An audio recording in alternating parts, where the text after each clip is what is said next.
मीन राशींच्या जातकांनो, हा व्हिडिओ सुरू करण्यापूर्वी एक क्षण स्वतःशी प्रामाणिक राहा.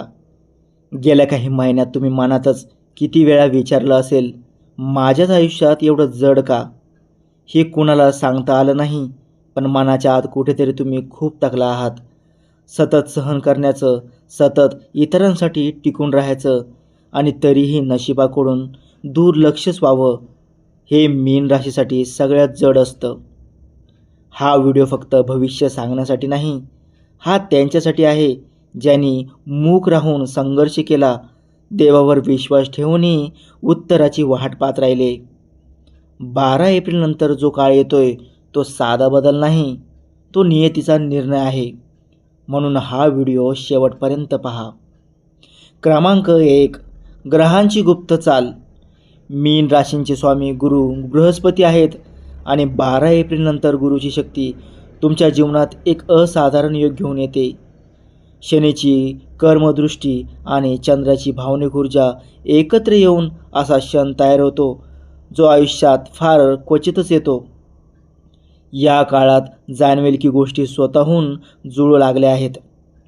ज्या प्रश्नांची उत्तरे शब्दात मिळत नव्हती, ती आता घटनांमधून येतील. एखाद्या फोनमधून, एखाद्या संदेशातून किंवा अचानक समोर आलेल्या संधीतून. हा काळ कष्टाचा नाही, हा फळाचा काळ आहे. गेल्या 2-3 वर्षात तुम्ही जे गप्प राहून सहन केलं, त्याची नोंद विश्वाने घेतली आहे. प्रत्येक घटनेला दुर्लक्ष करू नका, ती नियतीची चाल असते. गुरुजी म्हणतात, मीन राशींच्या लोकांनो, जेव्हा ग्रह तुमच्या बाजूने येतात तेव्हा ती फक्त संधी नसते, ती तुमच्या संयमाची परीक्षा पास झाल्याची पावती असते. डोळे उघडे ठेवा, देव स्वतः रस्ता दाखवतोय. क्रमांक 2. अन्याय करणाऱ्यांना उत्तर मिळेलच. मीन राशीचा स्वभाव क्षमाशील असतो. तुम्ही एका टप्प्यावर लढणं थांबवलं कारण जाणवलं की प्रत्येक लढाई जिंकण्यासाठी नसते, शांत राहणंच खरी ताकद असते. पण या शांततेची किंमत मनातच खूप मोजली आहे. 12 एप्रिलनंतर हे चित्र पालटतं. जे तुम्हाला कमी लेखत होते तेच अडचणीत सापडतात.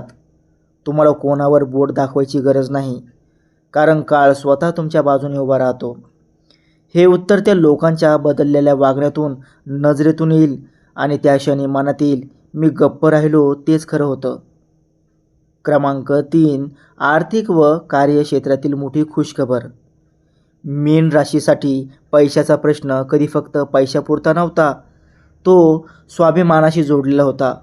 मेहनत करूनही योग्य मोबदला न मिळणं, श्रेय दुसऱ्यांनी घेणं, या सगळ्यांनी मन थकवलं आहे. 12 एप्रिलनंतर हे बदलतं. एखादं काम जे सोडून दिलं होतं ते पुन्हा पुढे येतं. एखादा प्रस्ताव ज्यावर आशा थांबवली होती त्यावर हालचाल सुरू होते. ही खुशखबर ऐकताना क्षणभर विश्वासच बसणार नाही. ही संधी फक्त पैसे देत नाही, ती तुमच्या क्षमतेला मान्यता देते. मी काहीतरी केलं ही जाणीव जागी होते आणि त्या क्षणी डोळ्यात पाणी येतं, कारण ही केवळ संधी नाही, ती तुमच्या संघर्षाची पावती आहे. गुरुजी म्हणतात, मीन राशींच्या लोकांनो, पैसा आणि यश नेहमी वेळेवरच येतं. देवाची घडी कधी चुकत नाही, फक्त तुमचा विश्वास तुटू देऊ नका, कारण तुमचं फळ आता अगदी जवळ आहे. क्रमांक 4. जे हरवलं ते नव्या रूपात परत येणार.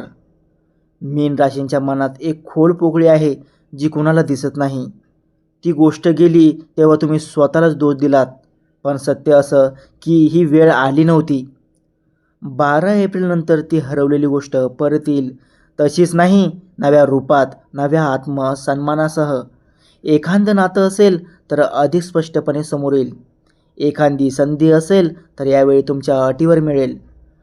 देव जेव्हा काही परत देतो तेव्हा तो फक्त देत नाही, तो भरून देतो. क्रमांक 5. मनाला मिळणारी खरी आणि टिकणारी शांतता. मीन राशीने सगळ्यात जास्त काही गमावलं असेल तर ती मनाची शांतता. बाहेरून हसत राहणं, जबाबदाऱ्या सांभाळणं, इतरांसाठी मजबूत राहणं, या सगळ्या स्वतःला विसरलात. रात्री उशिरा एकच विचार, हे कधी संपणार? 12 एप्रिलनंतर या प्रश्नाचं उत्तर मिळतं, शब्दात नाही, एका शांत श्वासात.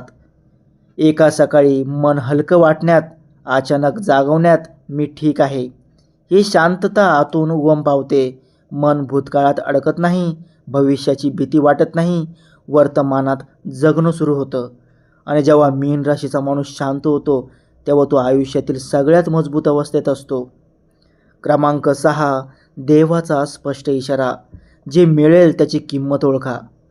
12 एप्रिलनंतर मीन राशीला जे मिळणार आहे ते परीक्षा पास केल्यानंतरच मिळणार आहे. देव सांगतोय, आता चुकूनही स्वतःला कमी समजू नकोस. जे पूर्वी दुर्लक्ष करत होते ते आता जवळ येण्याचा प्रयत्न करतील. इथे सावध राहणं गरजेचं आहे.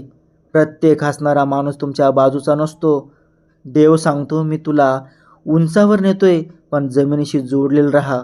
नम्रता ठेवा, पण स्वतःची किंमत विसरू नका. कारण जे मिळणार आहे ते तुमच्या आत्म्याचा सन्मान आहे. गुरुजी म्हणतात, मीन राशींच्या लोकांनो, उंची मिळाल्यावर माणूस बदलतो तेव्हा देव पुन्हा परीक्षा घेतो. नम्र राहा, कृतज्ञ राहा, कारण तुमची खरी ताकद तुमच्या विनम्रतेत आहे. मीन राशींच्या लोकांनो, जे काळ आपल्याला मोडतात असं वाटतं ते खरंच आपल्याला घडवण्यासाठी असतात. गेल्या काळात जे गमावलं, जे सहन केलं, ज्या वेदना शब्दात मांडता आल्या नाहीत, त्या सगळ्यांची नोंद विश्वाने घेतलेली आहे. 12 एप्रिलनंतर जे घडेल ते योगायोग नसेल, तो देवाचा न्याय असेल. आणि त्या क्षणी तुम्हाला जाणवेल की इतका काळ जो संघर्ष केला तो व्यर्थ नव्हता. ज्या गोष्टींसाठी तुम्ही आतून तुटत होतात त्या आता हळूहळू भरून निघू लागतील. तुमच्या आयुष्यात काही लोक अचानक बदललेले दिसतील, काही दूर जातील, तर काही नवीन माणसं जवळ येतील. हे बदल अचानक वाटतील, पण हे सगळं नियतीच्या योग्य वेळेनुसार घडत असेल. तुमच्या मनात जे स्वप्न तुम्ही खूप दिवसापासून दडवून ठेवलं आहे ते आता पूर्ण होण्याच्या मार्गावर येईल. या काळात तुमच्यासाठी एखादा शुभ संकेत नक्की मिळेल. एखादं चांगलं काम, एखादी आनंदाची बातमी किंवा अचानक असलेली संधी. तुमच्या चेहऱ्यावर परत एकदा समाधानाचं हसू दिसेल आणि मनात येईल, आता सगळं ठीक होणार. मीन राशींच्या लोकांनो, हा काळ तुमच्यासाठी फक्त बदलाचा नाही तर नव्या सुरुवातीचा आहे. देव तुमच्यासाठी जे लिहितोय ते तुमच्या कल्पनेपेक्षा मोठं आहे. फक्त संयम आणि विश्वास कायम ठेवा. कारण 12 एप्रिलनंतर मीन राशींच्या आयुष्यात जे घडेल ते तुमच्या जीवनातील एक नवा अध्याय सुरू करणार आहे. मीन राशींच्या जातकांनो, आज हा व्हिडिओ पाहताना छातीत काहीतरी हल्लं असेल, डोळे पाणावले असतील, तर समजा हे शब्द खोटे नाहीत. कारण जे शब्द आत्म्याला स्पर्श करतात तेच नियतीतून येतात. व्हिडिओ आवडला असेल तर लाईक करा, चॅनलला सबस्क्राईब करा आणि व्हिडिओ पाहिल्याबद्दल मनापासून धन्यवाद. श्री स्वामी समर्थ.